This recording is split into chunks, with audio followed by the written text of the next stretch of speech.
If you were psychoanalyzing Trump and Kamala Harris, what would you conclude right now based on everything you've seen and heard?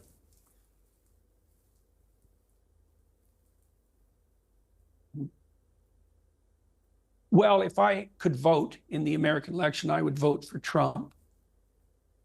And I don't trust Harris. Now, do I trust Trump?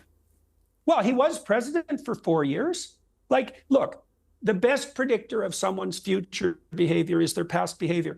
If you're trying to hire someone and you have documented history of their efforts in precisely the domain that you're attempting to hire for, and the evidence is clear and valid, you use that in favor of all other predictive, what would you say, predictive markers. So I think it's more appropriate for me as a clinician who knows the psychometric literature to point out that, independent of Trump's personality, which tends, by the way, to be a relatively weak predictor of behavior, it's intelligence that's the best predictor, and then personality, we have a documented track record. Okay, so what do we know about Trump? Well, as far as I'm concerned, we know this: decent economic performance, markedly stable international situation, no wars, plus, and that's something, no wars.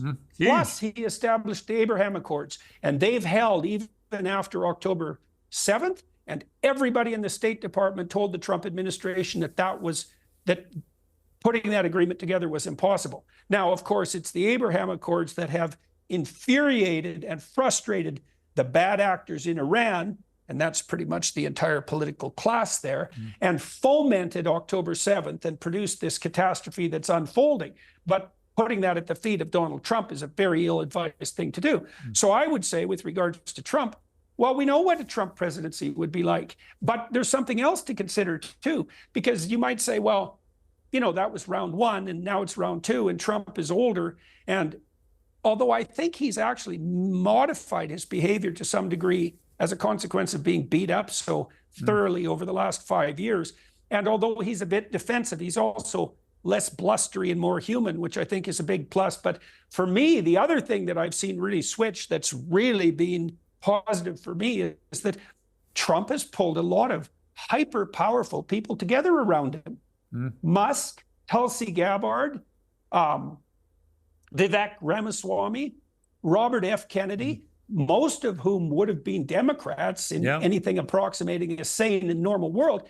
And so, you see, my sense is that somebody whose narcissistic impulses are out of control, because Trump is a flamboyant and dominating character who likes the public light. So you think, well, you know, does he tilt too far in the narcissistic direction? It's like, well, why would he share the spotlight with the rest of this crew?